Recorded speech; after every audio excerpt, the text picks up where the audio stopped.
It's President Trump and tariffs again in the news. President Trump said Wednesday he would impose a 50% tariff on goods from Brazil next month, one of the steepest rates for any U.S. trading partner, citing the criminal prosecution of former Brazilian President Jair Bolsonaro, which Mr. Trump called an international disgrace. Mr.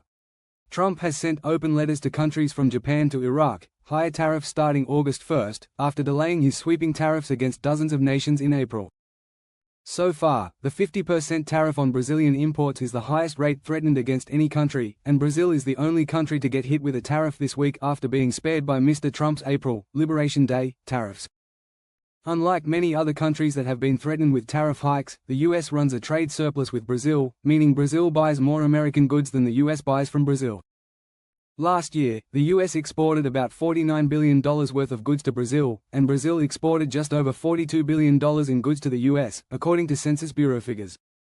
Mr. Trump's letter excoriated the South American country over the prosecution of Bolsonaro, who led the country before current Brazilian President Luiz Inácio Lula da Silva.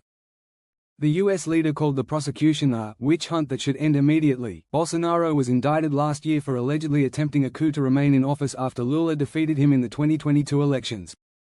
The plan allegedly included dozens of people and involved a plot to poison Lula and shoot a Brazilian Supreme Court justice. Bolsonaro's defense team has vehemently denied the charges. Mr. Trump threatened an additional 10% tariff on any countries aligned with the anti-American policies of BRICS, referring to a group of developing countries and emerging markets that includes Brazil. Tariffs are a core part of Mr. Trump's economic strategy. The moves have sparked fears of rising consumer prices and an economic slowdown, but Mr. Trump argues tariffs are necessary to revive U.S. manufacturing and punish what he views as unfair trade practices.